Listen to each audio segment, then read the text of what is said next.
But don't try to say that he's not. Because that's crazy. And Cody Coleman is almost, I literally almost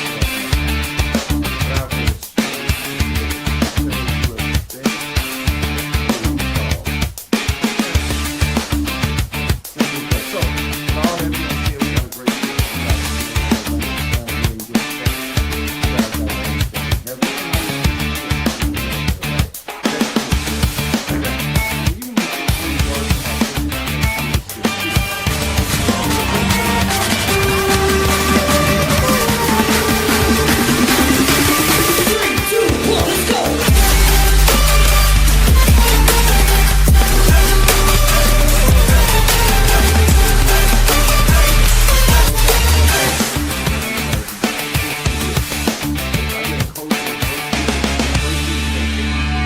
Take me to the Super Bowl in the first year. Everything is microwave in the NFL now. Everything is microwave. Nothing is in the oven anymore. And I think that's why teams fail.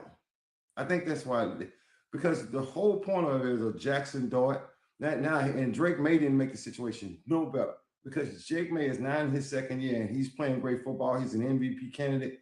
And now, guess what? It's microwave football. Every single quarterback, like Paul Mendoza, when he comes in, he would be responsible for taking the Raiders to the Super Bowl or to the playoffs, as bad as the Raiders is, his first 2 years. Caleb Williams comes in, he goes to the playoffs his second year. He goes to the divisional round playoffs his second year. He ain't developed yet, nowhere near developed. As much as Chicago fans want to make him the man, Caleb Williams is nowhere near developed. It's going to take time for him to truly develop into a quarterback. But guess what? He better not miss that playoffs. He better win that division. It's a microwave NFL. Y'all don't see that now? Players don't have a shot. They got 2 years. You know, it's funny. That same guy that somebody tried to say he wasn't elite, Mahomes said, I was happy I wasn't drafted in the top 10. I don't want to be drafted in the top. I don't want me. I'm sorry. I'm happy I wasn't drafted number 1 of the top 10. I don't want that responsibility. Because their responsibility is you better be going to the Super Bowl. You better be going to the freaking playoffs. It's a microwave NFL. And that's what we're going to be talking about this morning. And I want you guys to understand, bring it this morning. I'm in that kind of mood.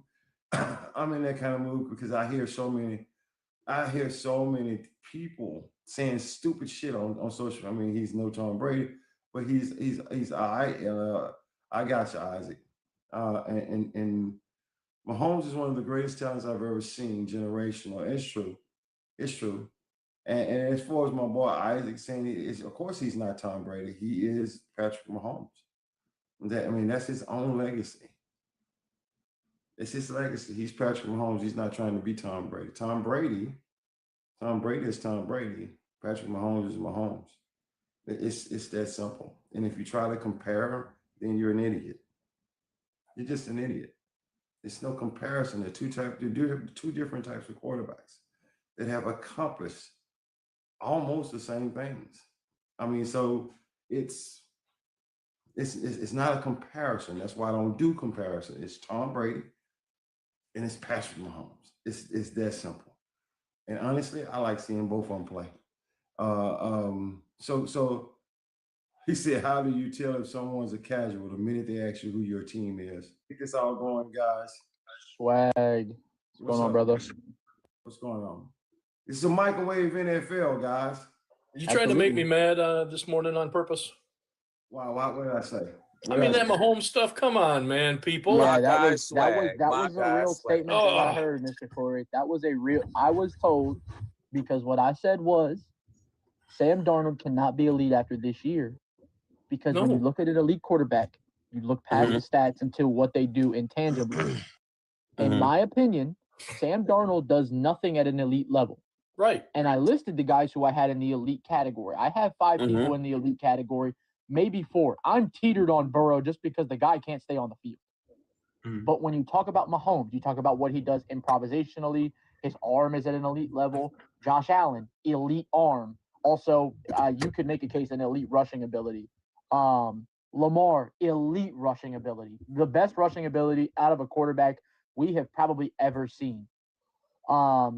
Burrow is Okay, Very quick on his feet when he's I healthy. got something you'll Very never quick hear on his another feet. Dolphins fan say.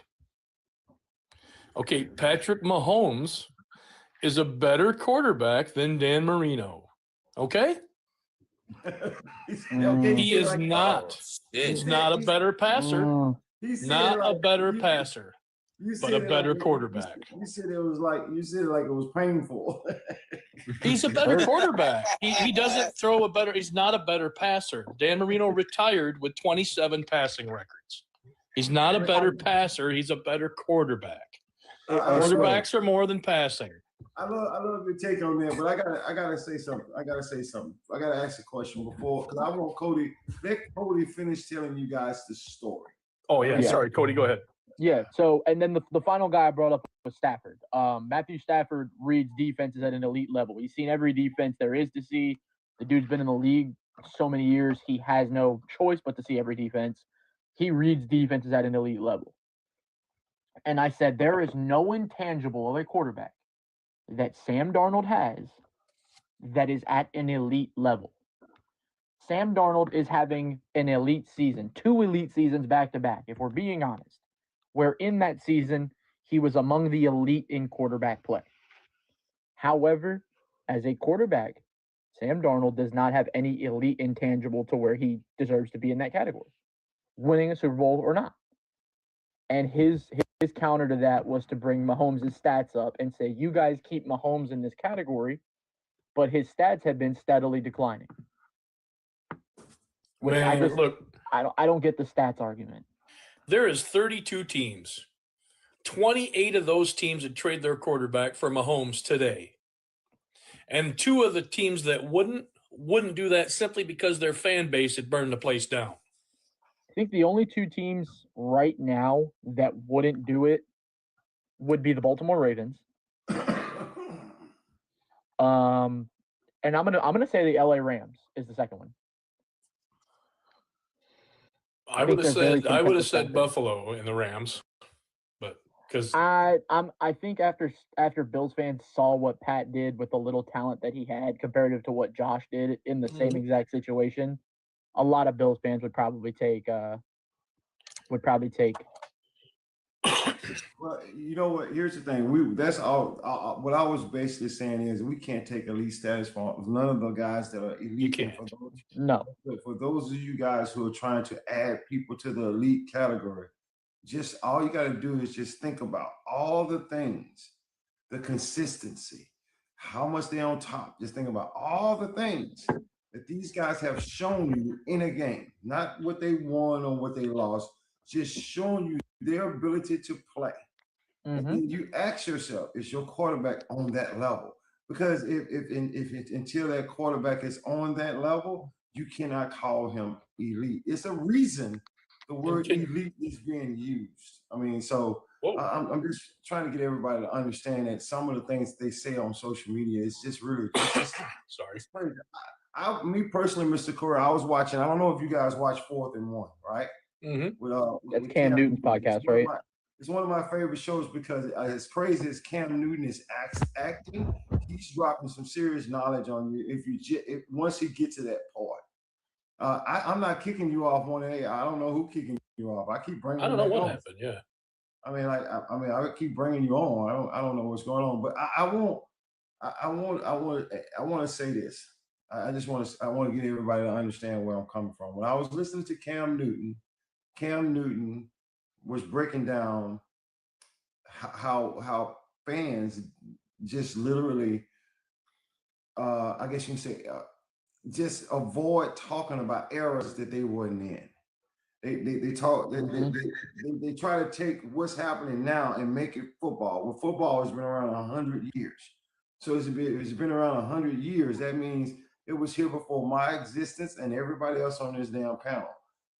It's so many different things that's going on. So if you didn't see errors and didn't know rules at those times, you can't even speak the word elite because you don't know what you're talking about. Or what was in at that time. Like there's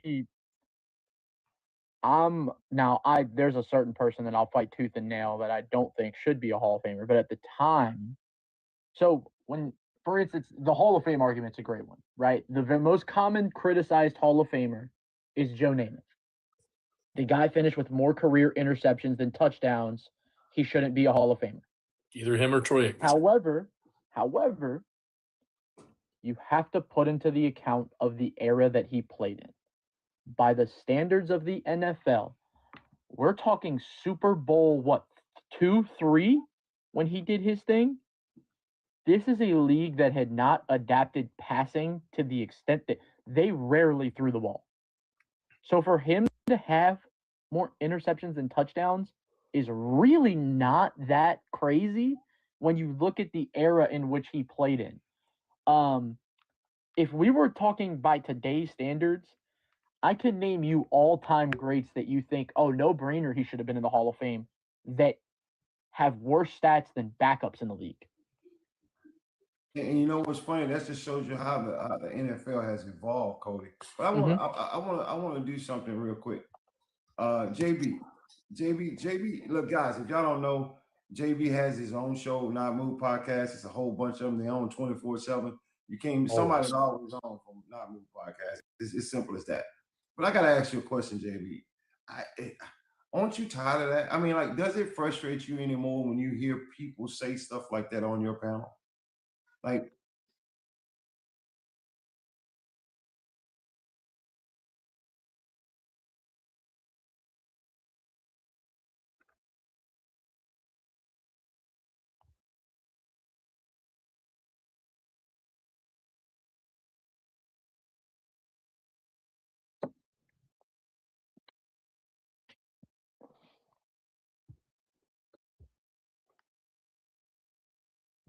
Mm-hmm. Things just happen, you know. I mean, and you know, I mean, sometimes you just need to take a break, bro. Hey, You know, I mean, JB. it's just you ain't gonna win. You can't win them all. You can't win them all. I mean, you can't win them all. But wait, Mhm. Brady went a 10-year stretch. Yeah. Right. I mean, Hey, JB. he went 10-year stretch, but Brady still was the freaking man when he came back and started throwing that rock. All I'm trying to get everybody to understand is stop that. Just stop doing that. Just stop doing it. But I want to get off into this microwave NFL, guys. This is a microwave NFL now. Yeah. Can I go first on that one? Huh? Can I go first on that one? Yeah, hold on. I want to tell something for the audience, everybody that's jumping on, what the topic is. My introduction is not the topic of my show. It's just something I want to get off my chest. And I'm tired of you guys trying to say Mahomes is declining, he's not elite anymore, whatever. So I'm just getting everybody to understand, but the microwave NFL is this. I hire a head coach. I'll give you an example. Head coach for the New York Jets, right? Aaron Glenn. Aaron Glenn was hired last year. This was his first year. I mean, really, people were already saying fire Aaron Glenn. Fire him. But watch this. I inherited a team that was in total disarray. Total disarray. The whole damn organization is in total disarray. And you expect me to go in there and change the culture with that organization being that bad in 1 year and have a winning season? I don't even have the players that I want yet. I mean, like, but you got to go. You're fired. Okay? He didn't even have a quarterback that had the potential to be a franchise guy. I mean, like, he had nothing. I mean, like really nothing. But hold on. Just fire this guy. Fire him. Yep. Like, I want him out of here. He's gone. Damn. I mean, can I get my feet in the door first? Okay, so that means every head coach, every draft pick, that's especially a quarterback, that's in the first round, you got to take me to the playoffs right now. Like now. Like, if you don't do this right now, don't give a damn if you have a bad coach. I don't care. If you take me to the Super Bowl right now. If it's a coach, then you got to go to the Super Bowl right now. Mr. Casey, I'm going to bring Mr. Casey in because he knows a lot about football because he's been inside. And I know that for a fact. So, Mr. Casey, do you agree with that? It's a microwave NFL now?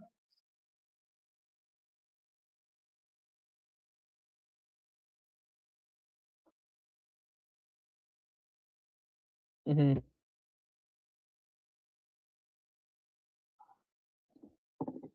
It's microwave now. Society. And And I like what you said. Go ahead. I don't want to cut you off. But no, I agree with. I mean, also too, it's going back to where it's because of the salary cap, and so with the quarterbacks, you got to win in the first under their rookie deal. It's always been, I ain't say always, but it's been like the last 10 years or so. If you don't win in your first on your rookie deal, it's hard to win with you got $70 million or so much of your salary cap tied them to your quarterback. And so that heightens the microwave society or expectation for quarterbacks to win early. So let me make sure I understand you guys, right? So for everybody who live in this culture, who's growing up in this generation, the time of development is over. There's nothing you do now that you can be developed on. You better learn it soon as you start. Like right soon as I start. There's really only one example in the NFL right now where a team drafted a quarterback to sit and develop him, and it is Jordan Love. He's really the only example right now. Now there is one happening. We obviously, none of us up here know Will Howard's future.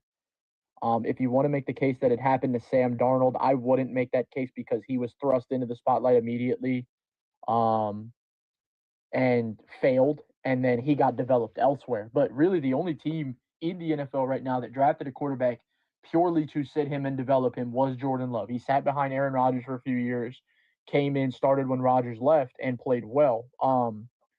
But you have these guys. For instance, I'm really happy it did not happen to Bryce Young because now he's showing you what he was so highly touted of out of Alabama. Bryce Young was horrible. I want to cut you off for a second. Isaac, let me share something with you. As much as I love you on the show, and I really do, I think you're cool. I think you say some great comments. That comment you just put down there, I got to address. Sometimes you have to pull the plug with a first-year head coach. Kraft did it with Jared. No, he didn't. That was not Kraft. That was Vrabel. Vrabel politic for that job. Vrabel was at another organization, the Tennessee Titans. No, not the Tennessee Titans. He was on somebody's sideline as a consultant. He was a consultant. No, he was somewhere. He was the Titans though. But no, he was a consultant somewhere before New England. Yeah, right. But he got fired. The entire time he was in Kraft's ear about Mayo. The entire time they didn't like each other as teammates. It was a big deal. It's much more than him Kraft pulling the trigger. He was the personnel consultant for the Browns. Like I said, it was much more going on than that. And I understand. I know a lot about that story, and that's cool because Vrabel got the job and did great with it. But that wasn't all Robert Kraft. Robert Kraft had no intentions of pulling the plug on that kid when he first started coaching until Vrabel got in his ear. I mean, so let's just pump the brakes on that. That's a little bit more different. And when I say you cannot fire somebody the first damn year if you trust them and you hire them. I'm also not a big fan of Swag. Go ahead, Apostle. Go ahead. It's like having a chef and you want him to cook the food, but he can't put his own ingredients into the food to make the food taste good. This is how I feel about the NFL now. They want everybody to cook, but don't let them use their own ingredients to build a team. I love that, and you're right. Adam, I was going to say something about that. Adam Ruiz, you said I think the Raiders firing Pete Carroll was the right move. I agree with that. I don't think that, but here's the thing, though. I don't think they should have hired him. No, absolutely not. Absolutely that was a bad hiring from the get-go. But when you hire somebody who's almost 80 years old, I mean, you already done screwed yourself anyway because they set in their ways and it's hard to get them to listen. So that was just a bad hire, period. I mean, so yeah, that it makes the firing look good because you never should have hired him anyway. I mean, so Well, you know what else really gets on my nerves? So I'm going to use Cam Ward as the perfect example. If a head coach drafts a quarterback with the purpose of building around that quarterback, why would you get rid of that head coach halfway into the season? Because now, guess what? The next guy that comes in and takes that job has zero attachment to that quarterback, and a lot of the times they look for any excuse to get rid of him. I mean, Mr. Corey, you know as well as I do, a big reason Brian Flores left Miami is because he hated Tua. He did not want Tua. He did not want Tua. Right. And he made that abundantly clear during the draft. I want this guy. I know you guys want Tua, but I want this. I forget who he wanted. Yes, but I want this. He wanted Herbert. The microwave NFL seems to only apply to coaches and quarterbacks, really. Everyone else seems to get a little bit more chance than coaches and quarterbacks. Dude, look at. But if you think about today's players, sorry, buddy, go ahead. No, go ahead. No, we've just seen so many position players. I completely agree. I mean, you have people in the league. For instance, looking at I'm using my own team because I know my own team better than anybody. Well, I could use the Chargers. Quentin Johnston had numerous chances to be a receiver. I'm trying to think. My mind's racing. Roman Wilson is probably going to get more chances than he should have. Right. Et cetera, et cetera, et cetera. We have all these skill position players, tight ends, receivers, safeties, corners, et cetera, that get all these chances to succeed. And some of them do, some of them don't. But when we talk about quarterbacks, rarely, if ever, do a lot of these guys that are considered busts get a second chance to succeed. And a lot of it's the times, the fan base. Why'd you draft him if he sits the bench and blah blah blah? You know, it's like, come on, man. Exactly. If you think about it, today's NFL with the microwave quarterbacks, man. If we did that before, man, you wouldn't have Brett Favre or Kurt Warner or Steve Young or Doug Flutie or any of these guys that had, they had to be around. They would have never been a thing. You wouldn't have had Ben or Brady. You would never have had Ben or Brady. You didn't even put like Joe Montana in that conversation. He gets drafted in what, 77, 78? The first couple of years, he looked like shit. You know what I'm saying? Like, he looked bad. And Steve DeBerg is the quarterback. Yeah, DeBerg. I mean, so I'm getting everybody to understand. It used to be an NFL where we actually took players in and developed them. Where we actually gave coaches a shot. I mean, let's be honest. I'm gonna go back to something y'all remember. All y'all remember this one. When Bill Parcells took over the Giants, they were horrible. They were terrible. Horrible. I mean, like, and Bill Parcells was like, you know what? It's going to take me a little while. I can do it, but it's going to take me a little while. I put together a great coaching staff. Belichick was a part of that coaching staff. Put together a great coaching staff. Now I need to put my defense. We need to put our defense in it, and we need to go get us a quarterback. And by the way, the quarterback was still there. Phil Simms came from that horrible ass team. Look at what hold on, Cody. So all these different things I'm talking about, with the Giants, like some of these players and coaches, and I'll let you finish the statement in a second, Cody. Some of these players and coaches can do good if you just give them time. Like, okay, let's use an example of a coach that was fired and then went somewhere else and did well. I mean, like, do we have any examples of that? Yes, sir. I'm trying to think of some. My own team. Andy Reid. Bill Belichick. Whoa. Who you said, Sean? Andy Reid. Say it again. Perfect. Andy Reid. Big Ray. Okay, I just want to make sure I heard you right. Yes, sir. John Gruden did the same thing. I mean, say who he left, he got fired from the Raiders and went to Tampa Bay. Gruden. He said Gruden. John Gruden, right? All right, so watch this. Yep. Watch this. So if I give a coach a chance, if I wasn't such a microwave NFL and I gave a coach a chance and said, if I hired him, I'm hiring him because I believe he can do the job, right? Mm-hmm. Look at Adam out there saying Tony Dungy. I mean, like, Dungy. I forgot about Dungy. And you watch Robert Saleh do good in Tennessee. You watch. I mean, you see what I'm saying? If I hired him, I want him to do well. So I'm gonna give him what he needs and the time that he needs. I think Harbaugh's gonna do good in New York. I mean, you know what's funny? I was talking to King Safe. Me and King Safe had a long conversation about this same subject, Cody, and I was mad because of I was speaking of, well, I was mad because they fired a coach after the first year. And honestly, as much as I hate to bring this up, most black coaches don't even get 3 years. They get a year to two. I'm out. You're out. So I was talking about that Nico Ryans came into the Houston Texans, right? Yep. And he's seen that trend of the microwave coaches. He's seen it. And I was so happy when they announced him as the coach for the Houston Texans. And then the first thing that came to my mind was, well, are they going to give him time? Are they going to give him the time? Well, he made them give him time. If y'all looked at his contract, he made them give him the time.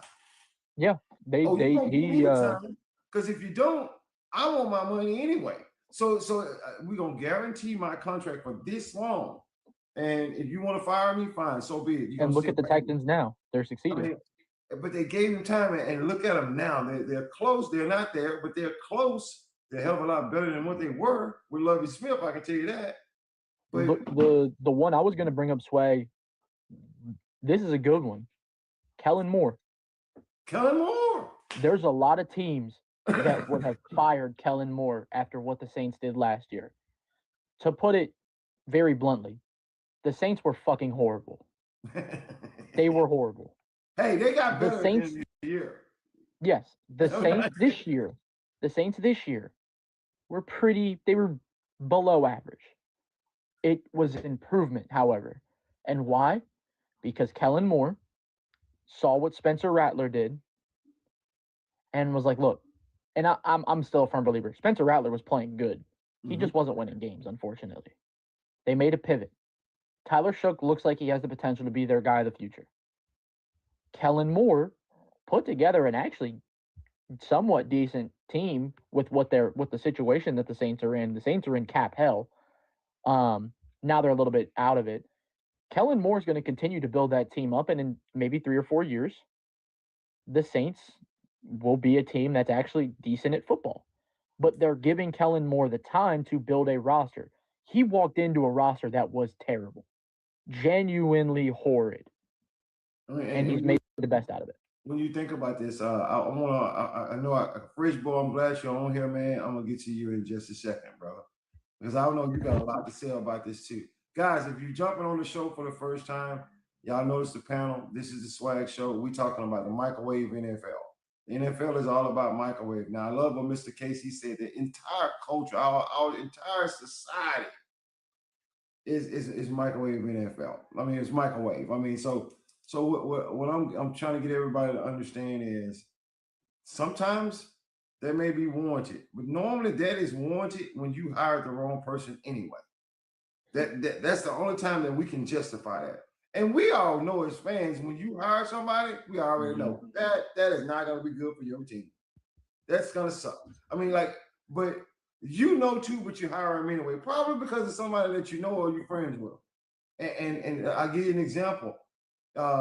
Nick Sirianni, I got to bring this up to see what y'all think about this. Nick Sirianni is on the hot seat this year. Y'all believe Yes, he is. Yeah, I agree. He probably is. He's on the hot seat, but watch this. Watch this. Nick Sirianni has accomplished going to the Super Bowl twice in 3 years, winning one of them. If he don't get back to the Super Bowl next year, they probably fire him. I agree. Which is crazy. That's crazy. That's a fact, and that is wild as hell. Yeah, I was just getting ready to say that. My man is 5-1 or 5-2 now or whatever in the playoffs. You know, in such a short time, what he's accomplished in 5 years is ridiculous. But is it really him or is it the GM? No, is it the talent? Is it the talent? Is it him? Is it him? Is it the GM and the talent that's on the team? Well, you got two things going on. It's not the GM. Trust me. You got the GM. It is the GM, man. He run that. Nick Sirianni is just a puppet. Just like Doug Peterson, he won Super Bowl, and then 2 years later he got rid of him. Just like I said, he's a puppy, man. That GM, Howard Roseman run. He's the engine that makes that organization go. So what you guys are telling me is something that I was always suspecting. I didn't know. I suspected. What you guys are telling me is it's really Howard Roseman running that team as far as who the coaches just do what I say kind of guy. He's the you the why do what I say kind of guy. Absolutely, because if the offensive coordinator this year was a scapegoat, but Sirianni was offensive coordinator 2 years ago, a couple years ago, when he was before he got the head coach or something like that. He wasn't. No, he was the head coach, but he was just calling the plays. But no, he was the offensive coordinator. So why didn't? So if the offense is so bad, why didn't he just take over play calling? See, it's Howard Roseman. I got. Brianna brought up a good point. She said, "What about Shanahan? You think you move away from Shanahan next year? I don't. I don't. Nah, Not after what Shanahan. Wait. Kyle Shanahan? Yeah, not after what he did with that team. Absolutely not. I wish the hell they would. Yo, I bet you they get rid of the GM Lynch before they get rid of Shanahan. How do you put together a squad to go 12-5 with the injuries that they had? Basically, dudes that you remember Swag. You remember back in high school, them dudes used to sit in the back of the class, picking their nose, flicking boogers everywhere. That's what Kyle Shanahan had to work with. And that man damn near got to a Super Bowl with that. Absolutely not. So that's the answer to that question. When we go back real quick, guys, to the But if Callahan get back to Super Bowl and lose again, then he might be on the hot seat. Now then we got a conversation. That's he's gonna be in that whole Mike Callahan and. Because I watch, guys. I watch Baltimore. The reason why you can't get over the deal. You can't get over it. The reason why the reason why I brought up Philadelphia, and the reason why I thought it was an important comment to make, was simply because Andy Reid won over 100 games. He took the Philadelphia Eagles from scarcity to relevancy. I mean, like it was in a short period of time. The guy was always in the NFC Championship or in the Super Bowl when he was in Philadelphia, and they fired him after he lost a Super Bowl. Like so hold on. 100 and some games winning when you was in obscurity in the winning column before him, and he comes in and do all that, and after the Super Bowl they fire him. That's why I was saying, oh my God. So you have to ask yourself these questions. If they'll do that to Andy Reid, you think they won't fire Nick Sirianni? No different than Tomlin. Tomlin never had a losing season in Pittsburgh. Took him to the playoffs every year with horrible rosters and shitty quarterback play. And eventually they said, look, we need to make a change. And they got rid of Tomlin. So you can be successful in terms of a record and doing certain things as a coach and still get fired. It's absolutely true. I like because you mentioned that. Now, when Andy was in Philadelphia, Andy had to be the general manager. He had to watch the books. He had to make sure he was a football operations guy, almost like the general manager. So he had all this responsibility. So when they fired him and the Chiefs picked him up, he was like, I don't want to be the general manager. Just make me the coach. Whatever players y'all bring in, I'll coach him. I don't want to be no general manager. That's why he had so much success. And, when he was with the Eagles, because he had to do everything. He had to be the general manager. Watson had to be the general manager. I'm gonna add on to you what you said, Apostle, so everybody can understand what happened, what he was saying. I tried to tell some Eagle fans this before, they didn't listen to me. When Andy Reid took over as head coach, Howard Roseman was a rookie GM. Yep. He didn't know all the stuff that he know now. And I tried to tell some of the Philadelphia fans, Howard Roseman learned a lot of the stuff that he do from Andy Reid. I mean, like Andy Reid understood his job and the head coaching job. So it was really kind of, I know it's business and it's football, it is what it is, but it was kind of fucked up. I'm just being honest, to fire somebody who actually helped you become better as a GM. Yeah.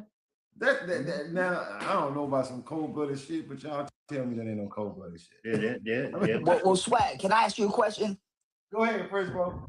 I'm gonna say, like, who do we give credit to for winning the Super Bowl? Do we give it to the GM or do we give it to the coach who coached it? We give it to the coach.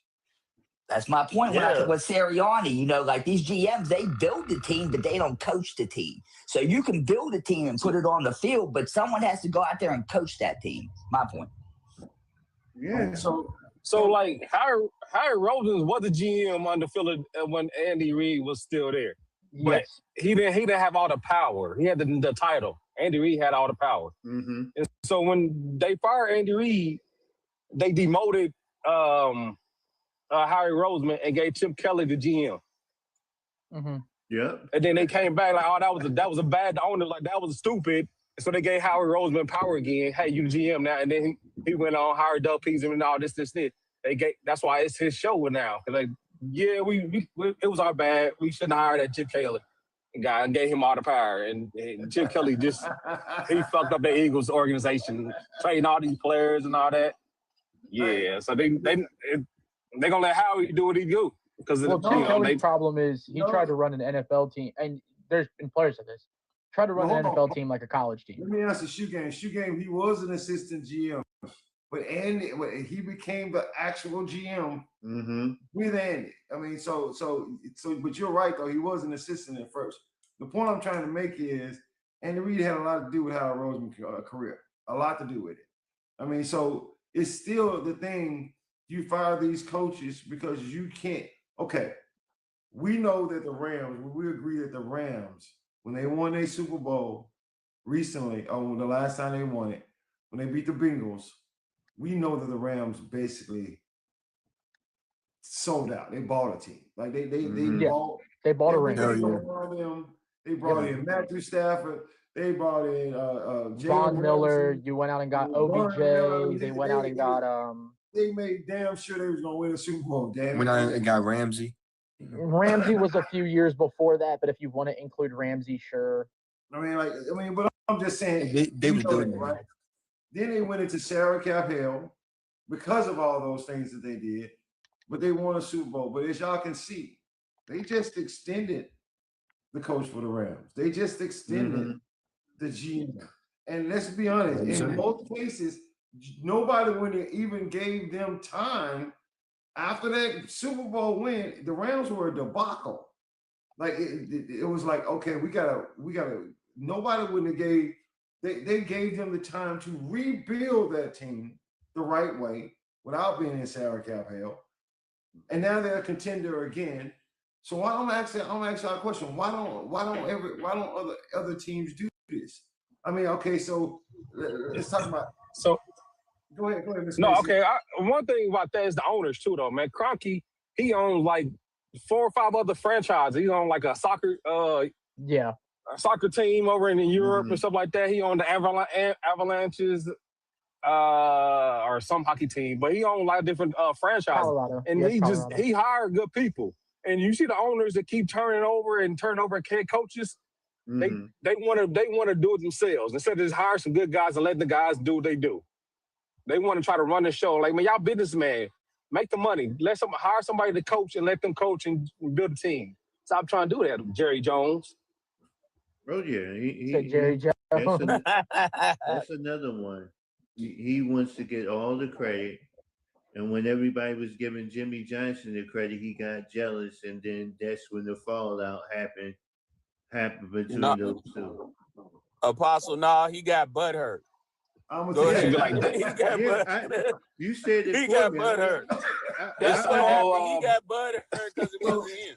So y'all, the whole Bad Boys and Death Row Records. I understand. Right. I didn't want to say that, but thanks for saying it for me. Right. So y'all watch this. The owners all in the videos. Here is what right. you're going to do. I didn't want to say it. Thanks, Mr. Casey. I'm like, if I say that, they're gonna think something wrong with me. I'm gonna share something with y'all, and it's gonna take the audience and you guys and put y'all in an uproar real quick, right? If the Buffalo Bills don't win the Super Bowl with Joe Brady, do y'all believe they're gonna fire Joe Brady? Yep. Yes. Do y'all believe they're gonna fire Joe Brady and fire the GM? Yeah. Yes. Yeah. Yes. Hell yeah. Yes. Hell yeah. Yes. If they have a bad season, That's why didn't nobody next want to season, take it's that a wrap. Buffalo job. Because I really believe I mean, Yeah, that guy's an idiot. Let me ask you this, JB, and all you guys, y'all, because we keep up with all this stuff. So you're talking about going into a job, and what gets me is Joe Brady knows he's on the hot seat already. He hadn't won or lost a game. And he knows he's on the hot seat. I can tell that just by what he said. I take the challenge to take this team a little bit further or to go get them to where they're trying to get them to their destination. Yeah. It's a challenge. Yeah. Okay, what we mean is you had Phillip Rivers come out of retirement, play 3 games, retires, and then says, "Hey," and throws his hat or his ticket inside the hat and says, "Hey, give me a try. Fuck it, I'll take a run at it." And then Mike McDaniels, after he said, "Hey, I want to be the offensive coordinator for the Chargers," and dude said, "Hey, look, I'll even do you even better." Harbaugh was like, "Look, I will allow you to look for a head coaching job. If one comes open, you can go and interview for it, but you cannot go lateral. You cannot go and leave straight across the board." So Harbaugh did him a favor, and I was like, "Oh shit, dude, he's about to take this Buffalo job." And guess what? I guarantee you, both the motherfuckers went and had a layover in the airport, or they landed together, got the same Uber, was on the way there, and then they seen the ESPN thing come up. They seen the Twitter of the owner and the GM and all this, and they said, "Yeah, no." You had both of them both put in for that job, were on their way to Buffalo for an interview, and both of them took their names out of the interviewing process for the head coaching job. Then they didn't know what to do. Nobody entered it in, and I feel as they were just like, "Well, all right, Joe, well, here you go. We're just you're still here, so here you go. You're just nobody else wants it. Here you go." That's how that's my interpretation. How many years of Joe Brady? No. How many years gonna get Joe Brady? Stop. No. Stop right there. Stop right there. He got 5 years. So what happened with Rivers was that his mind wasn't. Hold on. Let me just get the picture up so you can put me in the big screen. Be right back. Give me a second. All right, so guys, I like to give guys. He's a Buffalo fan. I want to hear what he has to take. I've already gave my take on Buffalo. And no, I get that. I'm just saying, how many years did the owner give the quarterback and GM to win Super Bowl? They give him 3 years, 2 years? 3 years. Sometimes more than that. I mean, like, if you look, here's something y'all should understand. If a quarterback coach tandem stay together 5 years and they don't win the Super Bowl, they never win a Super Bowl. Right. Ever. Then nobody has ever been on a tandem for a coach and a quarterback for 5 years that didn't win a Super Bowl in their 5 year span. They didn't win a Super Bowl, period. I mean, it's I don't know how long Sean McDermott was there, but I know it was at least 5 years. So it's evident that you guys, this is what they're saying. The odds say that you're never going to win a Super Bowl.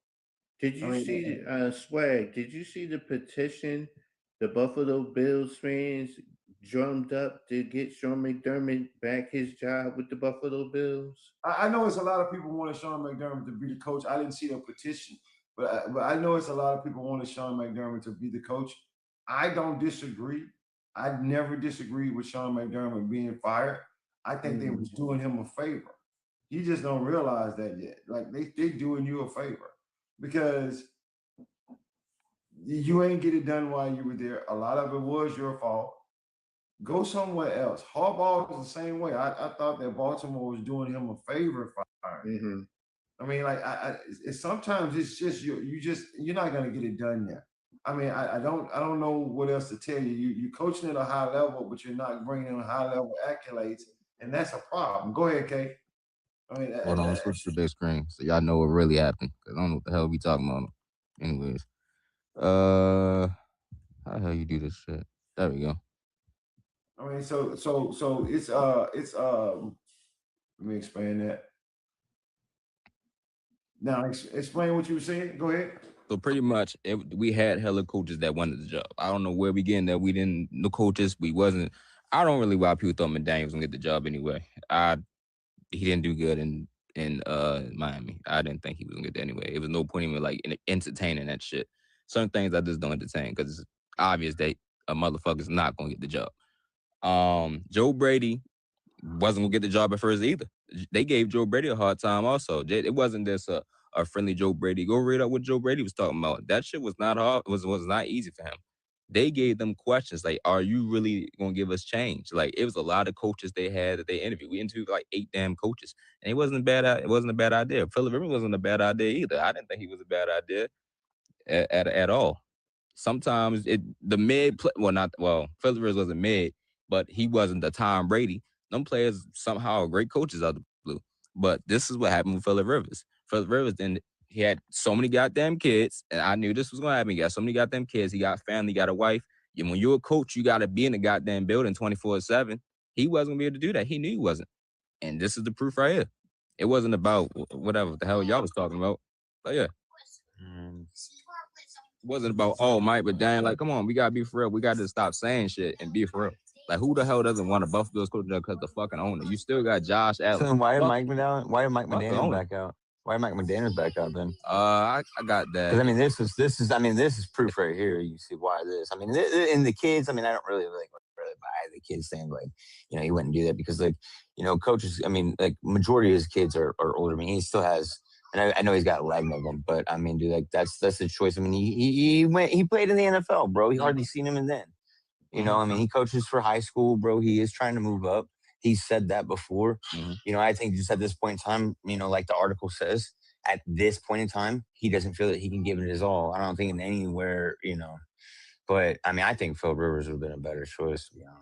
I do too, but at the same time, bro, Mike McDaniel, I wasn't entertaining that shit. I didn't want him on a head coach anyway. That's not something I was going to entertain at all. I wasn't excited about that. I wasn't like, oh yeah, Mike McDaniel. Fuck no, I wasn't excited for that. I was like, no, like hell no. I'd rather see Joe Brady and Mike McDaniel. No. Oh wait, K, what? That's crazy. The reason why I take Joe Brady over Mike McDaniel because he has a better. How can I say it? A better experience with the team. Yeah, with the team, as exactly. a head coach, K's not ridiculous for saying that. I would think so. Nah, he's not ridiculous for saying Joe Brady over Mike McDaniel simply because of, first of all, Brady's been with the team. Everybody there knows him. Mm-hmm. 2, we just saw Mike McDaniel completely lose a locker room. And also at the coach, he has 2 to work with. If you look at Joe Brady's history, Joe Brady has a really good history on the low. He has a very good history. So, and the way what Joe Brady's been doing lately with this team, I don't know if y'all been keeping up with Buffalo. I don't know what y'all been as signings. It's looking pretty good so far. He's giving me confidence. At first, I was mad as shit. I ain't gonna lie. I wanted the Jaguars off scoring than I was. But the way he's been talking, the way what they've been doing lately, I'm like, maybe a change is coming. Like maybe something was going on in there. Maybe Sean McDermott, it was his way, and that's it. Because Sean McDermott has his ways. I know. Well, that's any Andy Reid descendant. They all like that. So I agree with that. But I will say this: he gets an advantage. I mean, y'all have an advantage, Kate. Mm-hmm. So does the Baltimore Ravens. They have an advantage. They have an advantage this year. And any other first-year head coach. Any first-year head coach starts 2 weeks. They can start their training camp, their spring training 2 weeks before everybody else. I mean, so y'all have an advantage. I mean, really. To me, I look at it as there's no excuses here. You can literally input an offense in 2 weeks. You can input an entirely different offense in 2 weeks and defense. I mean, so if you got smart enough players, and I'm pretty sure Buffalo has some smart players. So what the conversation has got for all the guys, people who are jumping on, conversation is about a microwave NFL. You want fast results. And sometimes you screw yourself when you want them fast results because if you have a methodical coach, I'll give y'all an example. I'm me personally, how I am, right? I used to, when I was younger, I wanted everything fast. Now I realize that some things has to take time and it has to develop, and you have to be patient while it's being done until you get to that point to where it explodes. And I'm learning, and I'm sure JB didn't learn it too. I even talked to JB about this. He learned that. I mean, because if you're dealing with anything of social media of any kind, you have to have patience and let it build, let it marinate, and let it move on. So, but when you're talking about the NFL, especially fan bases, I'll give y'all an example. Seattle Seahawks, McDonald, their coach. He's been a coach for Seattle for how long? 4 years now? 4 years, yeah. Thought it was 2. Oh, no, it's two. I'm sorry. So it's 2 years, right? It's 2 years. Yeah, because they fired Pete Carroll 2 years ago. And he got them in the Super Bowl in 2 years, right? That doesn't make this situation any better because now every other team is going to look at a new coach and say, hey, they did it over in Seattle. Hey, they did it over in New England. It can be done.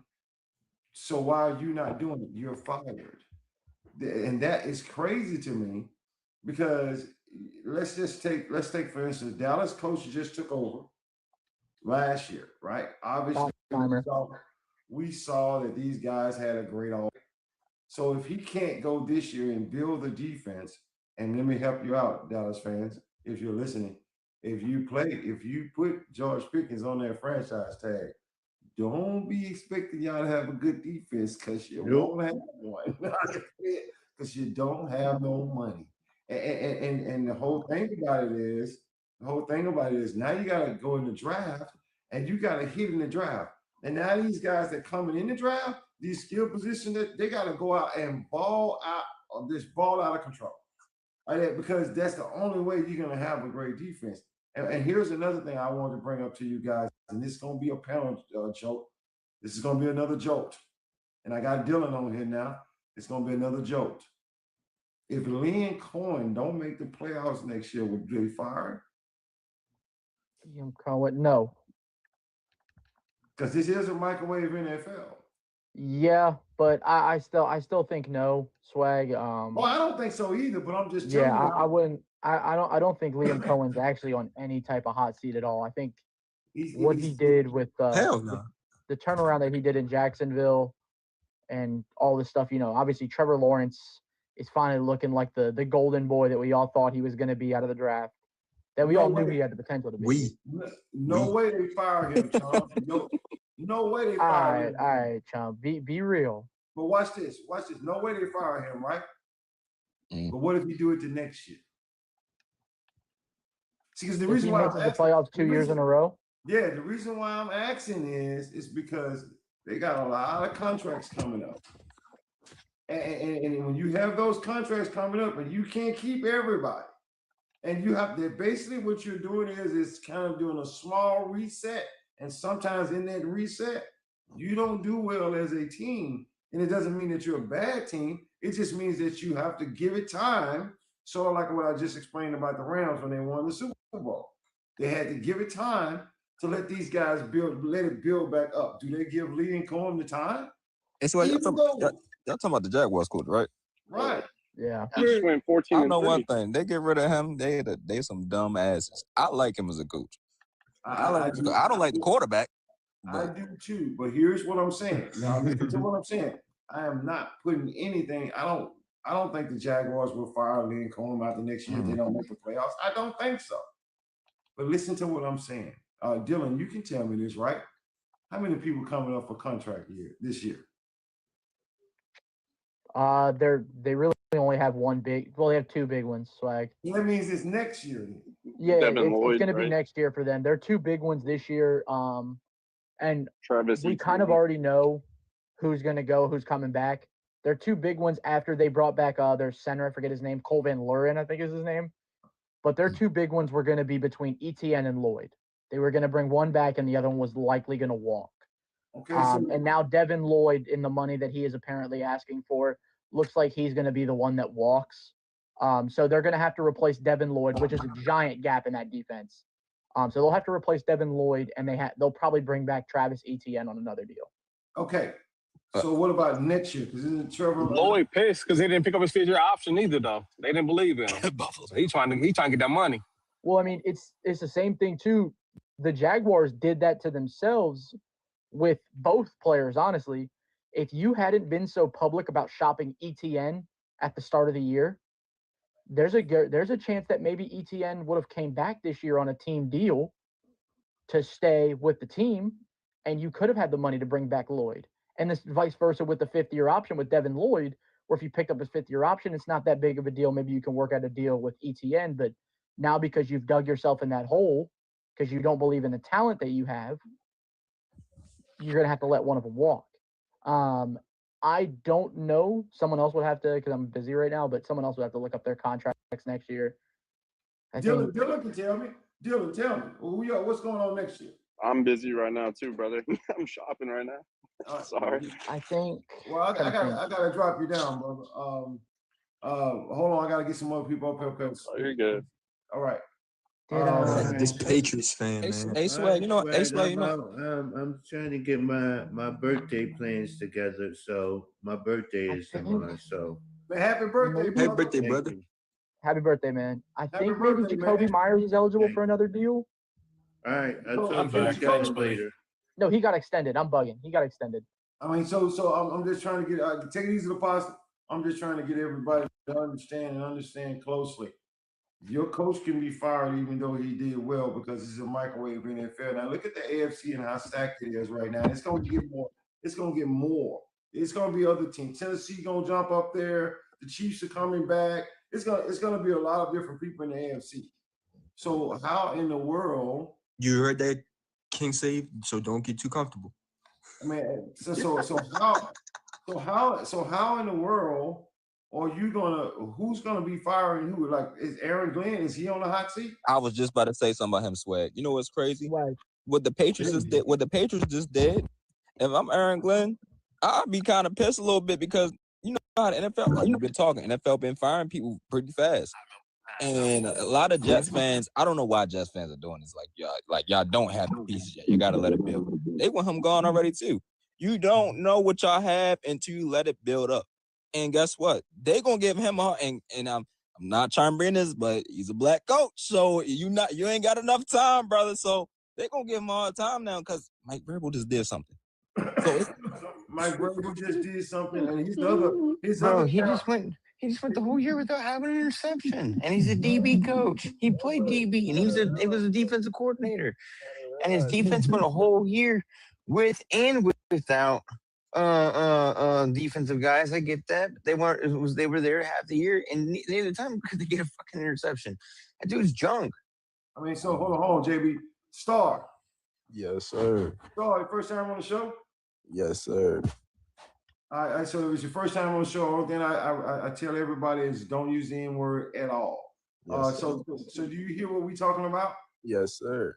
We talking about if you don't know, we talking about a microwave NFL. Coaches shouldn't be on the hot seat. Like, I mean, like the day with Aaron Glenn is the fact that you're a defensive coach to go a whole year without interception. It's a little skeptical. It's a little suspicious because it's just like, what's the word, Bree? It's just like they had you came from an elite defense on the Lions.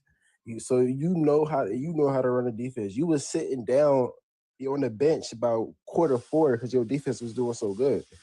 So for you to go up, for you to have the year that you have, and then not have an interception, I feel like you should be on the hot seat. Not because of the color of your skin. It's just like people have a little bit more expectations for you. Are you going to put context to that or no? So here's the thing. JB and Star, y'all hear me for a second. I'm a coach, you're a head coach. This is not my team. I just took over a team. I inherited a team.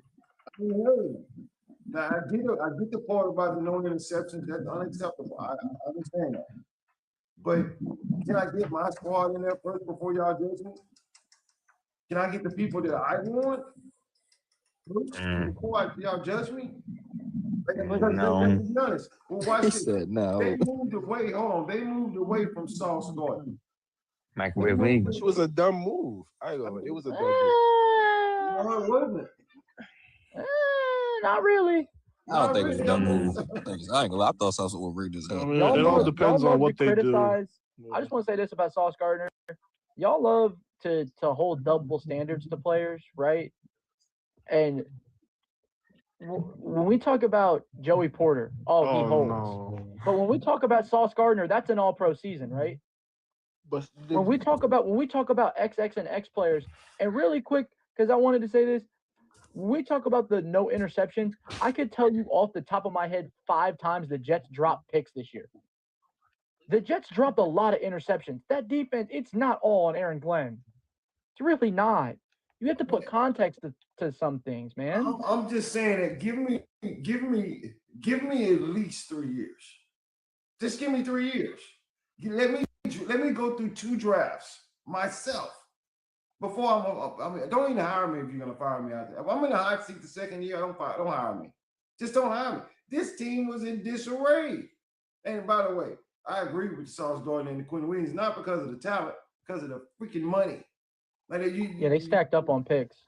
Picks, that's what I would get. If you're gonna rebuild, get picks though. Get rid of those guys and get picks. And that's what they did. So and look at the player they got back in return. A.D. Mitchell came over and was hooping. And Adam said they was bottoming sacks too. Again, the Jets was bottoming everything. Y'all are making my case for me. If I'm taking over a team like that and I'm the bottom of everything, you expect me to actually do that shit in 1 year? And wait, I can't even go get free agents because I don't have no money. Hey, he gonna get that Herm Edwards treatment though. I mean, he gonna get that Herm Edwards treatment. You bring you in, they're gonna bring him in to rebuild, and he's a scapegoat. When they got new talent in there, they're gonna let him go. That's what the Chiefs did with the Herm Edwards and stuff like that. I'm like, man. How many picks did they get for Sauce again? I forgot. They got 3 firsts. So it all depends on what they do with those. They got 2 first rounders. Or 2 firsts. They got 2 firsts and a first rounder for Quinnen. Sorry. If they choke those picks, then the trade was nothing. You know. If they choke them picks, fire him because you know what? That's on him. That's the GM though. That ain't Aaron Glenn. That's the GM though. You know what I'm saying? If you bring in the talent, right? And the talent is there, and you can't get the best out of the talent, then you got it. Then I'm sorry, it's time for you to go. I mean, it is, but I don't think that's going to be the case at all, man. I think Aaron Glenn is going to build a culture there. I do. I mean, but if you give him time, yeah, I can tell you a couple plays when they played us, they could have got an interception. Like, bro, they dropped 3 against Pittsburgh in the first game of the year. Mm-hmm. Sauce dropped 1 of them. Joey Porter would never. Hey, that's my goat. Like I said, man, when Sauce Gardner holds, it's an all-pro season. But when Joey Porter does it, he's overrated. I'm just trying to get you guys to understand something and understand well. What if? Let me ask you a question. What if Robert Saleh goes to Tennessee, right? And he got Dayball as his offensive coordinator, and they don't do good their first year. One of the 2 of them might be fired. It's unfortunate, but what was the question again? So in other words, we want to fire Aaron Glenn after the first year. We do. Like everybody, he's on a hot seat. The Frisbee said it's just like if firing a head coach after the first year who doesn't have a quarterback, you want to fire him. Okay, so that means Robert Saleh is on the hot seat then. He's on the hot seat, and he got Dayball and himself. If he go over there, and I'm gonna be honest with you, Tennessee has talent on that defensive side of the ball. They have a lot of talent. On the offensive side of the ball. The Jets didn't have no talent. I'm telling y'all right now, there's no position that I can see that be like other than receiver, and that was it. I mean, like so I'm just saying if we're gonna when they do get fired, though, at least they know they get another interview somewhere else. Right. I mean, so that's what I'm asking you guys. Is Robert Saleh on the hot seat? No. I don't. I mean, Dayball maybe, but it depends, I guess. It wouldn't be Robert Saleh, I don't think. Dayball is either because I don't think Dayball have a hard time even developing Cam Ward. Dayball is really good at developing quarterbacks. That's that's what I'm saying. I'm asking you guys why he's not on the hot seat. This is his first year, and he got talent. Yeah, no. No, I don't think he's on the hot seat.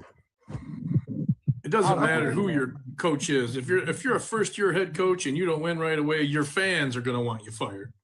But, I mean, fortunately, GMs and owners are smarter than that most of the time. And that's what I'm saying about Jets fans, like y'all like, oh, he didn't win, fire him. Whatever. Go ahead, Swag. I mean, I'm just saying, if we're gonna hold apples to apples, I didn't believe at the time that Robert Saleh got fired from the Jets. I did not agree. I agreed with it, but I didn't agree with it. Let me tell you why. I agreed with it because he had been there, 2 years, right? 3, I thought. 3 years or so. So he had been there 3 years. So that is enough time. But then when I did a little bit more research and I realized that his general manager was horrible, and I was like, well, hold on, pump the brakes, because we saw this with our own eyes. The Jets had a monster defense and no offense, and they said that a quarterback would fix it. Instead of fixing it with a quarterback who is definitely under 40, and let's get something straight. Aaron Rodgers, he proved that at Pittsburgh. But if you bring in there and you say, okay, I'm gonna bring in Aaron Rodgers, I know I have to protect him. So if I can't protect him, he cannot do the things that he's doing. So therefore, I bring in Aaron Rodgers. Aaron Rodgers notices the BS right up front. Like, this is bullshit. Like it is what it is. And the next thing you know, Robert Saleh gets fired. It also doesn't help, Swag, when you bring in a quarterback that wants to override everything the head coach does. Robert Saleh is a very good leader. Aaron Rodgers likes to be in a leadership role. The reason that it worked this year is just because, unlike a lot of other coaches in the league, Mike Tomlin has the reputation. At that point in time, Saleh didn't have as good of a reputation as Tomlin does now. So respect. That Rodgers and Tomlin were able to coexist. But with Saleh, Rodgers sees him as somebody that he can use at any point in time. And that's not how Saleh wanted to be. Go ahead. I said that's just not how Saleh wanted to be. Rodgers saw Robert Saleh as somebody that he could usurp at any time that he wanted, and then he could trump it any time that he wanted. And that's not Robert Saleh. But it's still the same. Robert Saleh got fired. Oh yeah, no, absolutely. I'm sticking to what I'm saying. It's 3 years. I get fired, and an organization he actually almost had it built. He had it built.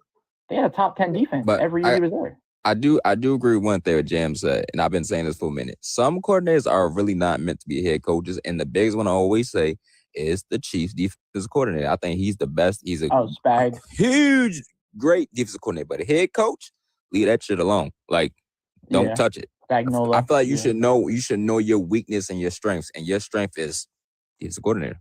You know, I think another good one is Cliff Kingsbury. Okay. Yeah.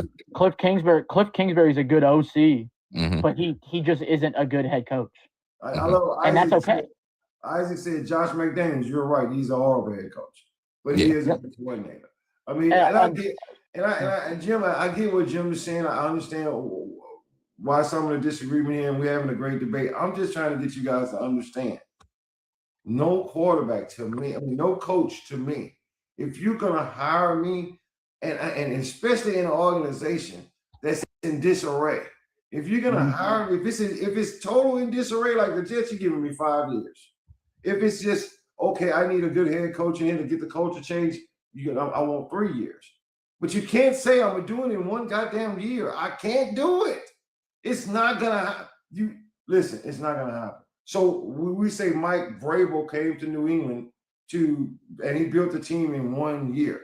Mike Vrabel had experience. But see, with the Jets though, if correct me if I'm wrong, doesn't one brother run it like every other year, 2 years, another brother comes on and runs it every other year? I do not know how the Jets work.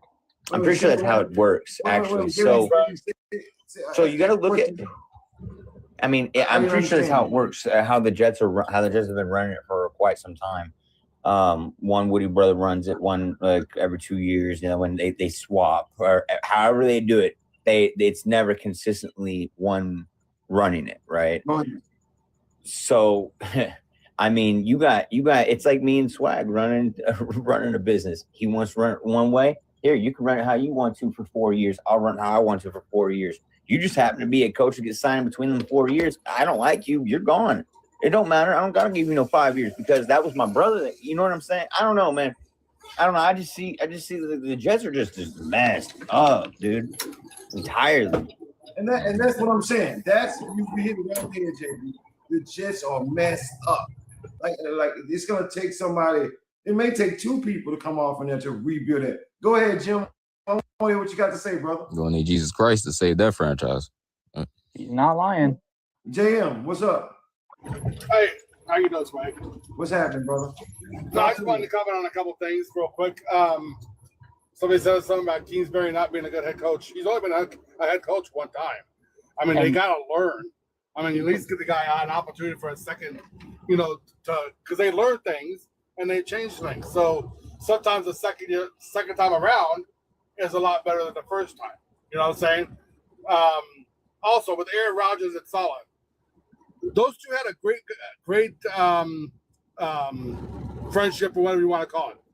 It had nothing to do with Rodgers wanting to trump Salah at all. In fact, the owner of the Woody Johnson, he wanted Rodgers benched. Salah told him no. That's ultimately why he got fired. It wasn't because of Rodgers wanted him fired or anything like that. That's a media BS thing because of Rodgers' politics. So everything is Rodgers this and that and everything else, and it's not true. Rodgers had nothing, no ill will against Salah at all.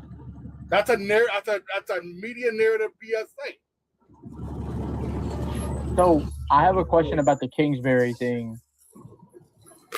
Yeah, sure, you could give him a second opportunity, but we don't know what that second opportunity looks like yet, A. And B, I have a ton of other evidence that has actually happened that supports the fact that Cliff Kingsbury as an OC has worked more than once, and the only time that he was a head coach, he A, completely lost the locker room, and B, had a bad relationship with his quarterback. Cliff Kingsbury only works one good year and then he falls off the next. How can you say he lost? Even as an OC, every time he has worked as an OC, he's falling off the next year. I'm over here in Arizona. Really? I'm in Arizona. He didn't lose the locker room. Kyler Murray, first of all, didn't read the playbook. Right, he to be Call of Duty. But a few minutes. And it's recorded that he only turned that thing on a few minutes. Okay, so most of all that was Kyler Murray being immature. After his injury, he came back. He was a completely different player. He was doing Call of Duty.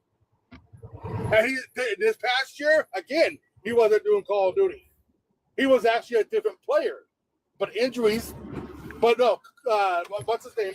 Kingsbury, he never lost the locker room. And I hear it every day of his story about that. Yeah, just Arizona, man. It's the GM and it's local news. I hear it. He never lost the locker room. That's just a bad franchise ownership wise and stuff like that, man. It ain't the coach. Kingsbury got a bad situation though, Yes. So like you can't judge it. What the second opportunity looks like because the opportunity ain't arrived yet. I hate how y'all so easily judge somebody off of one stint of somewhere else. Like, this is their first time.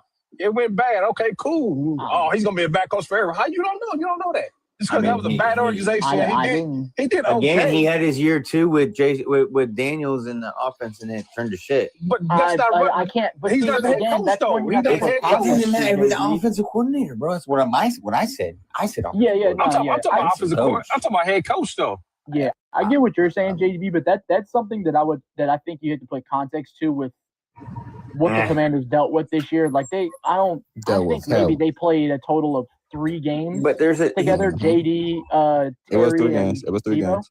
Mm-hmm. Like they played like maybe a total of 3 games together. Like I wouldn't judge his ability as an OC just off of this year. I would honestly say that last year serves more to a credit than this year's discredit, just because of what they dealt with in terms of the injuries. But you gonna judge him as a head coach off of his last job? I'm going all around every time that he's had, even when he was the offensive. So you should judge Then you should judge his offensive coordinator off of this season too. Then hold on. This is what I want y'all to do. Stop cutting each other off. Like I can't even understand. I can't even follow the conversation.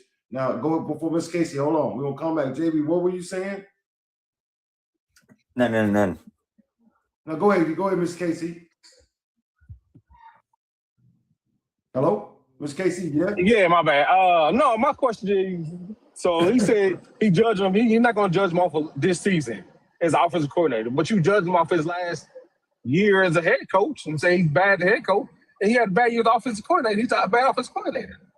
You can't have it. You can't move goalposts. You know what I'm saying? So like, you can't pick and choose when you're going to judge somebody off of one stint. Yeah. So there's multiple things in that statement that I never actually said.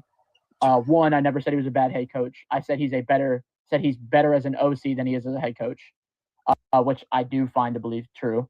And two, I never said I'm not judging him based off of this year. I said I would more rather judge him based off of last year's performance as an offensive coordinator than this year. And I gave you the context with that statement being that this year, the three players that offense was supposed to revolve around, Jaden Daniels, Terry McLaurin, and Deebo Samuel, played probably a combined 3 games together where they were all there. Team was not healthy. So I'm putting context to why I'm saying that. And I can add to, I don't know, can I add something to a Sweat? Okay, go ahead. So I know y'all, I talk about the Commanders. I watch Commanders. I like the Commanders. It is. They played 3 games. Also, it is context for this team. A lot of injuries. They only played 3 games together. And then sometimes that Cliff, you only could do so much what you have. So Cliff, he played a couple games. Like when Jaden Daniels was out, Terry was out. When they played the Broncos, they sent that shit to overtime. So certain games, he coached up a hell of a game. But you only could do what you can do because they had hella injuries, a lot of injuries. I'm gonna tell you why. I'm gonna tell y'all right now. Washington Commanders thought that Cliff didn't do a good job. They fired him. So yeah, didn't he get fired? Yeah, it was quote unquote mutual job though. Do you keep somebody that doesn't do good, or you fire somebody that does good? I mean, do you fire somebody that does good, or you keep somebody that's trash? I mean, I'm just confused. His peak was college, in my opinion. It was. His peak was with Mahomes, and then since then, he's kind of not been shit. Yeah, and it's been. He doesn't develop quarterbacks. He does not develop quarterbacks. He gets 1 year with them and gets them up there, and then it's like they get all this film, and he doesn't advance. He expects. I don't know what he expects. He continues the same repetitive thing with his game plan, with everything, with his offense. He doesn't change anything. He doesn't put in wrinkles. They got all the game plan on him every single time. Every single quarterback that he's fucking coached hits a wall. Let me ask y'all a question. How long have Cliff Kingsbury been in the league? What, like 5 years? I think like 7 years. Yeah, I think like 8 years. He came in right after Mahomes. Yeah, same as Mahomes. He was at Texas Tech and USC, I believe. Yeah. So like 6 years. I'm gonna say 6 years. Yeah, then it was Arizona, and then it was. So here's why I'm just gonna ask this question, and then y'all will see where I basically stand, because I don't dislike Cliff Kingsbury as offense coordinator at all. So now as a head coach, I don't know, because I don't think he's prepared enough for that. But I'm gonna ask you this: do y'all think if you had to take Cliff Kingsbury over Matt Nagy, which one would you take? Kingsbury. Say it again, Sweat. In other words, I'm putting this into context of how I look at it. Is Matt Nagy a good play caller, or is Cliff Kingsbury a good play caller? Which one we can say that we can trust on the play calling? Because really what it comes down to, if Cliff Kingsbury is calling the plays and he has the personnel, because there's a lot of things on both. Here's what I can say about this whole debate. 2 people can be right, because it is true that he can't develop. I haven't seen him develop not one quarterback. Right? He hasn't.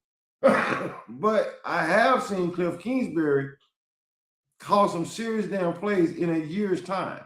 Now I have seen Kingsbury have his offense as a top-notch offense in the league. I've seen all those things. So back to what JM said. JM said this: at some point, do we believe that if people keep doing the same thing and they start getting better? Because we can say right now that Cliff Kingsbury is not a good coach, and he's really not a good offense coordinator if we're going by the standards of, hey, I've seen what he did, but we taking out the part of he actually is still learning. And we gotta admit, he ain't never coached under nobody. He was never, how do you say? He was never mentored. He just came in the league just calling plays, right? I mean, because a lot of these guys that became real good, they were mentored. So can we give him, say, look, let's give him a little bit of time. Maybe he's with the wrong offense.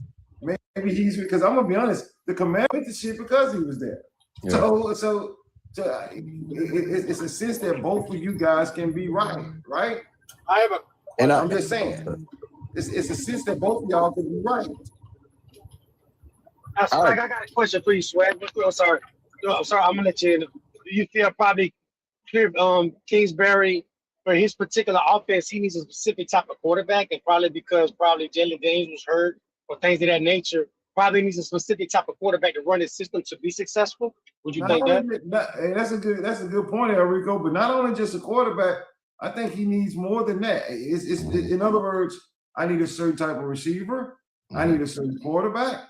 I need a certain running back. Because Cliff Kingsbury, to be honest with you, he ain't really into the running game. He ain't really running the ball. His running game is fucking horrible.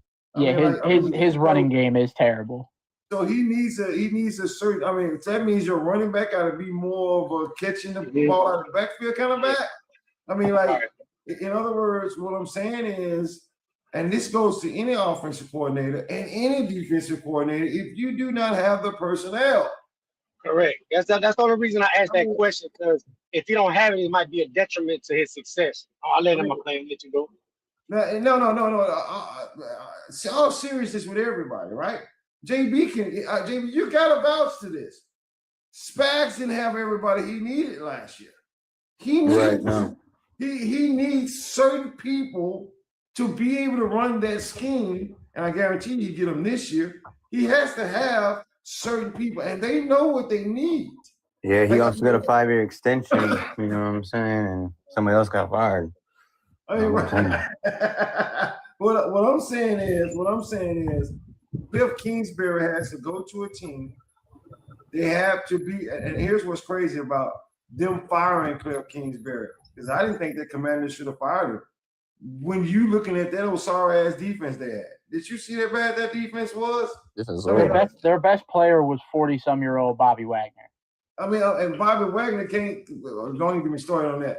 All I'm saying is, at some point we got to look at maybe. In other words, and I know this happens, and I don't know how often, but at some point, coaches come to owners and say, or go to coaches if they're not a head coach and say, "Hey, man, I need this. I need this player." But one last question, Swag. But don't you feel a great offensive coordinator, sorry to cut you off, should be able to adjust to his personnel and come up to things that might work, by looking at what he has and try to make that work? You know what? You're 100% right. But let me help you out. Even with that, you cannot be the force that you are capable of being unless you have the right people in that system. Right. You can coach up all day long, but if you don't have the right personnel, it's still not going to work. It's going to work for a second. So I agree. I agree with you. I agree with certain things. Like Swag, I know you saying about the firing about with Cliff. I wasn't mad that they fired Cliff, and it's a reason why. I don't like offensive coordinators that can't run the ball. I can't stand that shit. Like, this is why I didn't want Brian Daboll back. When we had Brian Daboll, his run game was so horrible. Like, it was bad. We didn't have no run game at all. It was all passing. And you need the run game during the season. I mean, look at the Chiefs. Y'all need your running game back up. You know what y'all doing? You can't sometimes quarterbacks need a breather. Like, you need a run game. You need to have your team balanced.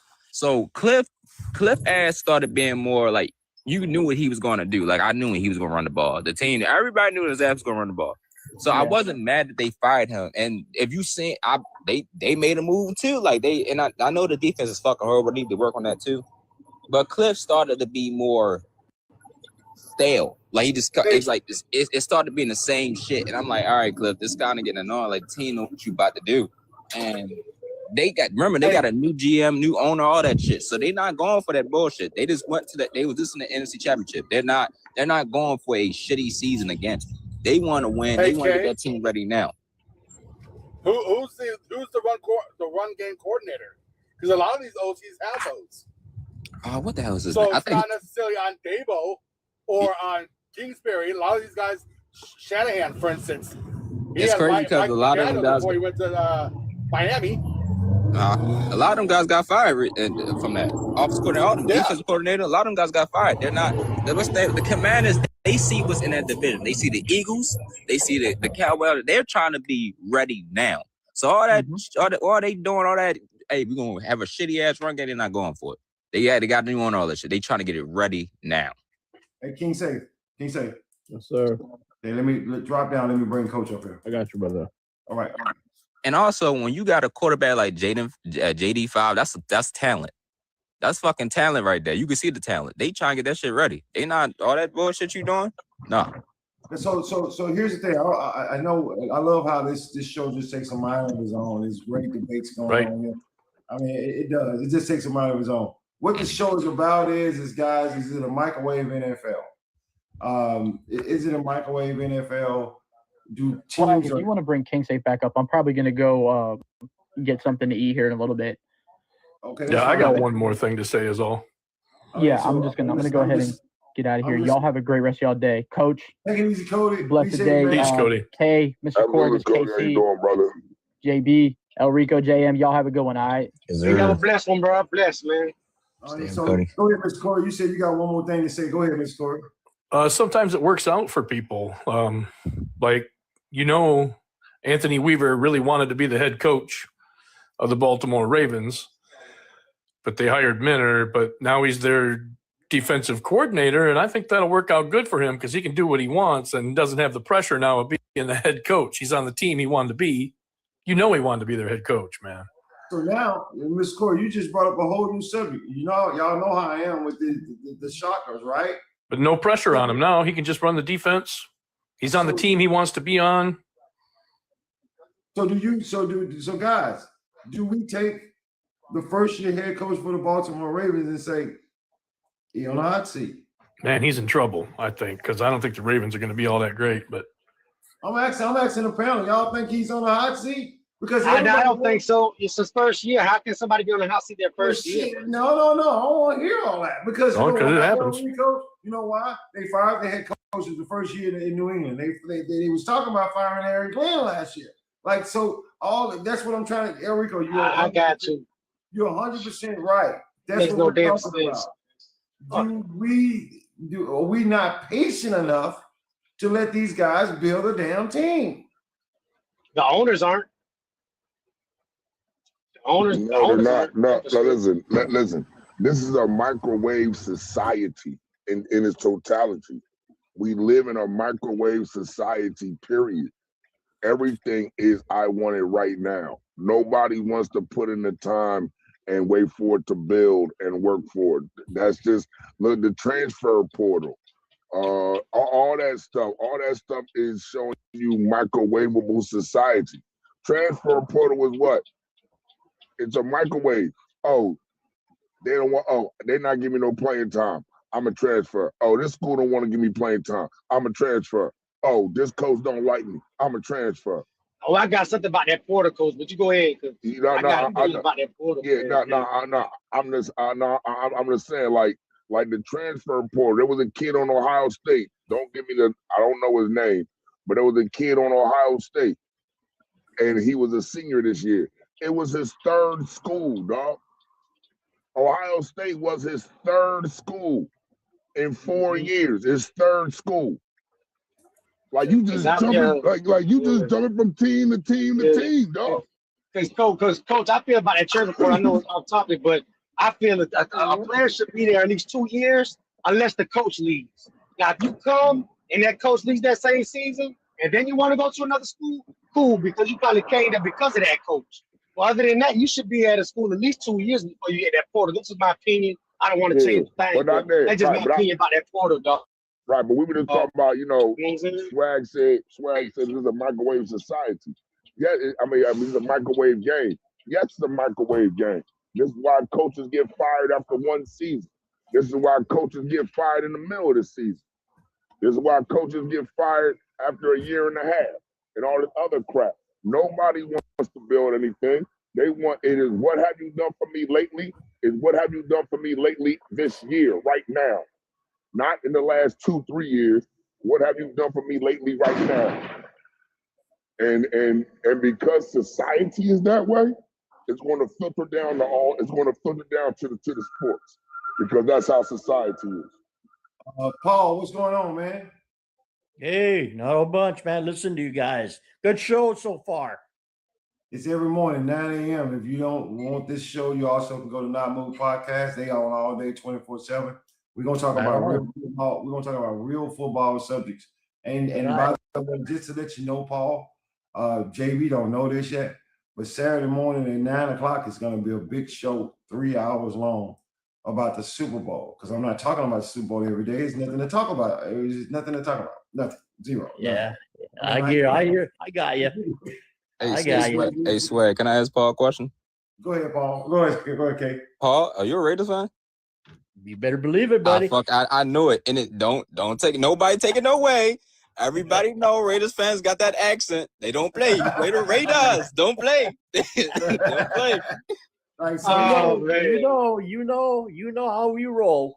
So Paul, will you hear everything that we're talking about? You guys are in the middle of this right now. Like, well, I did. I got you guys. Really the interested me was the topic on Clinton Kingsbury, because you all know that right now the Raiders are they're hiring Clinton Kubiak as the new head coach. I'd love to have Clinton. Yeah, I'd love to have Clinton Kingsbury as his offensive coordinator, because I think what Clinton Kingsbury brings to the table is creativity, okay? But what he's been lacking is an offensive-minded head coach, and an offensive-minded head coach coming in, pairing up with Kingsbury, plus a brand new shiny toy, with Fernando Mendoza, right? And you're building, hey, why not, man? Throw all the cards on the table and let it roll. And you know what's funny? You got Genti over there. You got arguably one of the best tight ends over there. Oh yeah, you got Bowers over there. He's rocking right now. So you got some weapons to play with. On the defensive side of the ball, y'all got to do some work. But I don't. But here's my thing: I don't expect Kubiak to come over there and rebuild the Raiders in one goddamn year. I just don't. No. So I'll take it. I'll take it a step further if you want to hear how radical I am. Oh, you're radical. Go ahead. Are you ready? I'm ready. Trade Max Crosby. Oh. I say trade Max Crosby. Let's get to the Chiefs. Send him to the Chiefs. Capital. I'll give him what you want for him. Not to the Chiefs. Ain't trading him to Come the on. Chiefs. No. Come on to the Chiefs kingdom. There you go. We'll take him. We got ninth pick. We got a ninth overall pick for. That's not a crazy take, bro. Because Jimmy Johnson wanted to trade Dan Marino when he first came to the Dolphins. Yeah, so it's not a crazy thing to say, bro. Ownership just wouldn't let him do it, so it's not crazy, bro. I know. Man, there's too much talent between. Inside the box, I hear you. But something. I'm looking at the Chiefs are what? They're a top 10 draft team this year, right? If I'm not mistaken. Number 9. Okay, that's too far down. I want to go between 1 and 5. Yeah, that ain't gonna happen. Between 1 and 5. They give up a number 1. Maybe I'm asking too much. I take a number 1 this year, a number 1 next year, and a 2 this year, and a 3 next year for Crosby. And I start building that offensive line in Vegas. Sold. Give it to you. I like everything he's saying. You're not gonna get all Welcome to San Francisco, Crosby. I know. Hey, I can dream. No one can take my dreams away. No. I'm just saying somebody will give you that. It ain't gonna be the Chiefs, but somebody will give you that. I mean, so welcome to San Francisco. I feel if he's smart, he's going to stay away from San Francisco. Stay away from the Bears will give you something like that, bro. Hey, JB, you watch your mouth. Yeah. Well, anyway, you know. Hey, y'all's luck, bro. You get him, and he run out there in the field for practice and fall in. You watch your mouth. I will hunt you down. I will hunt you down. Hey, you know, Max is a dog. Don't you put that bad juju on us. Okay, Max is a dog. You know something? That dog, that tank is starting to get close to the E. But I feel the Bears will give you something like that because the Bears are a pass rusher or two away from being real good. So he might give you something like that. We screwed up one time already with the damn Bears. You know, yeah. I hear you. Hold on for a second. I want to address something in the audience. So for those of y'all who haven't been on my show, first of all, let me just share y'all. For those who are first-time people on the show, we have subjects like this every day because we're going to talk about football, not just the moment of football. We talk about football in general. Everybody on here know that we talk about football in general, not just what's going on for the moment. But I want to share something with you guys, and I'm gonna answer the question myself because I like what Paul is talking about. See, that's the problem when most people don't have that they have. You get to the point where you feel like certain players are just not expendable at all. But the truth of the matter is, he said, why would the Raider fan dream of trading Crosby? Let me explain something to you. Crosby gets $35 million a year. Don't get it twisted. Crosby is worth every damn penny. I'm not saying he's not. I'm not saying it at all. But if you look at it in a business from a business standpoint, Crosby is what, 31, 32 years old? Like that. Yep. So if I trade him to the right team, they give me what I want back. Buffalo. You would actually benefit, not right then, in the long run for that trade. Now, how do I know this? Coach gonna look. The Dallas Cowboys build a dynasty with the start of trading Herschel Walker. They traded Herschel Walker. They got 5 picks for him. They also still traded Steve Walsh later. And actually, Swag, that Herschel Walker trade, I would like to point out, that Herschel Walker trade, after everything was said and done, that one trade turned into 22 picks. So when you have that everybody can agree with this. If I do this right, I can build a team in 2 years. Yes. I mean, in 2 years, I may suffer 6 or 7 winning season the next year, and then now all those trades and all those picks start developing, and the next year I come out and I'm a powerhouse. And you're trying to figure out what happened. Max Crosby got traded. That's it's what a happened. business. I can give you a team Max Crosby can go to. Because I don't know. I mean, I don't know how old everybody is on the panel, but when Jimmy Johnson traded away Herschel Walker, he was seen as a young fool who didn't know nothing about football and was just going to ruin Tom Landry's legacy in the Cowboys. And him and Jerry Jones were going in the wrong direction, and they were about to be a losing team forever. And they went from 1-15 to 7-9 to Super Bowl off of that Herschel Walker trade. Mm-hmm. They went 1-15, 7-9, Super Bowl. Yep. Off that and Coach, my Dolphins wanted to do the same thing. Jimmy, when he came to the Dolphins, I said again, he wanted to trade Dan Marino because Dan Marino was up near the ending of his career and he still had high value. He wanted to trade Dan Marino and get a whole bunch of picks, but ownership wouldn't let him do it, bro. He wanted to do the same thing. When it was all said and done, the Cowboys had gotten 22, it was 18 or 22 picks over the next couple of years off that Herschel Walker trade. It was a total of 18 to 22 picks that they got. And off them 18 to 22 picks, like I said, they went 1-15, 7-9, Super Bowl. So guys, let me explain something to y'all. Let me have it for a second.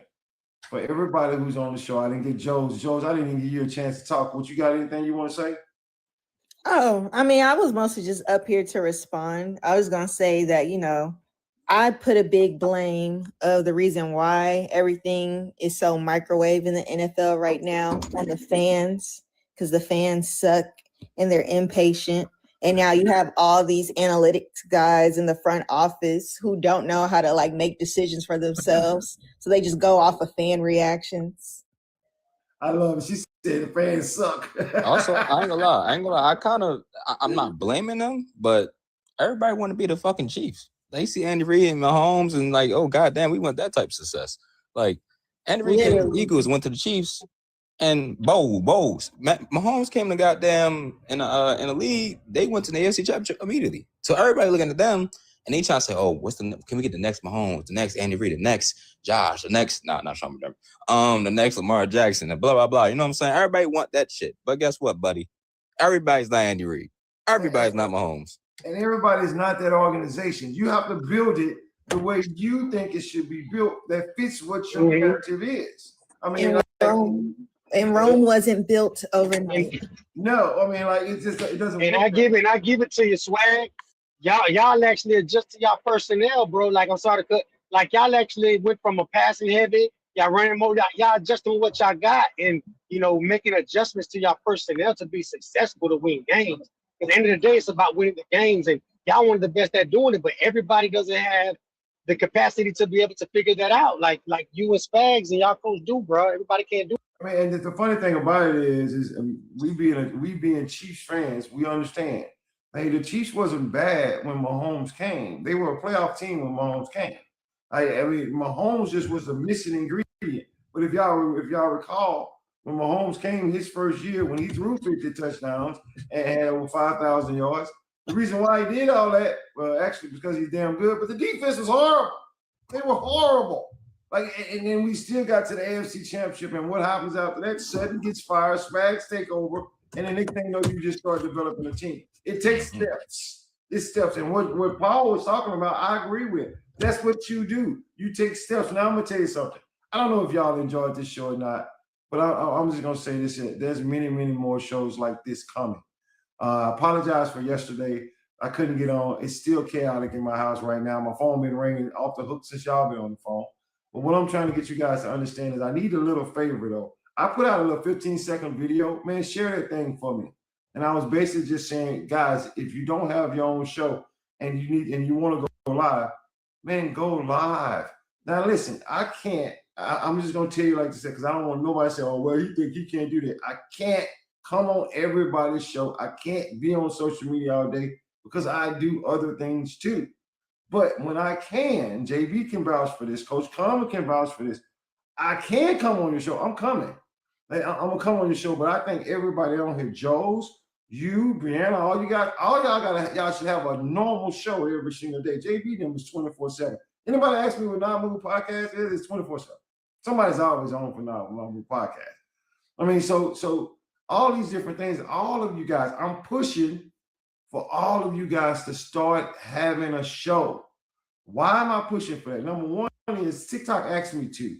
Number two is, damn, guys, I mean, I'm not the only one who knows football. Y'all come on this panel and this show because you know football. We got to get rid of the casuals. They got to go. I mean, they got to go. It is the casuals remind me of walking into the projects back when the projects exist, Coach. That's what the casuals remind me of. Like, you just walking through stupidity in some cases. That's what we here for. We here to start shows so we can talk about football, what football actually matters, because one thing we all have in common is we love talking about it because we love the game. And the reason and how do I know that? Because it's every day at 9 a.m., most of you guys are on this show because you want to hear about football. I mean, just like you want to hear about sports or boxing or this and that. And I want to give it all to you. And I don't have the capacity to do that. I can only give you certain sports, but Not Move Podcast can give you all of them. They give you every single sport. So I'm getting you guys to understand something because I'm just gonna tell you, I ain't the one to sit down and watch First Take. I watch parts of it, but when they start having inserts in their show like should Sam Darnold be elite if he win the Super Bowl, I'm moving on from that. Turn that shit right off. I mean, like, It's all these different narratives to get you guys to watch. I want to bring to you guys a show where you actually get to hear about football and things that are going on in football. If you're not hearing it from me, you're hearing it in the audience. If you're not hearing it in the audience, you're hearing it from the panel. It doesn't matter. So I'm encouraging you guys, share the video for me. Start your own show so we can actually move these people out and I can feel good about coming to a show where I know I'm going to be able to talk about football, not about fandom. I have enough of that, and it gives me a headache, and I can't do it. So I'm asking you guys, as a favor to me, share the video. It's 15 seconds. You'll see it on my front page. It's just share it out there so people can see. I just want you guys to start going live every single day if you can. If you can't do it every day, let it be known when you can go live. And I swear to God, I do everything in my power to support you in every way I possibly can. And with all that being said, I got another good show tomorrow. Saturday, JB, me and you got to get together. We got to get together for this Saturday show that I want to do for the Super Bowl. Just send me the topics. Send me the topics and order you're gonna do them in, and I'll get the topics to you probably tomorrow morning after the show that I have. After the show. Yeah. Because and actually I don't have all the topics, so that's probably a 3-way call between me, you, Coach Carmen, A-Train, and all those to put it all together, all the different subjects that we're gonna have. Y'all want to be here for that show because that's gonna be the best Super Bowl show y'all ever seen. I can promise y'all that. Yeah, so, yeah. Give me the as soon as possible, and then we'll all start advertising. A-Train and I will make flyers, and we'll start advertising for that. It sounds like a plan, but other than that, guys, I gotta go. I got a house full of people right now, and my phone ringing out the hook. So I will see you guys tomorrow morning.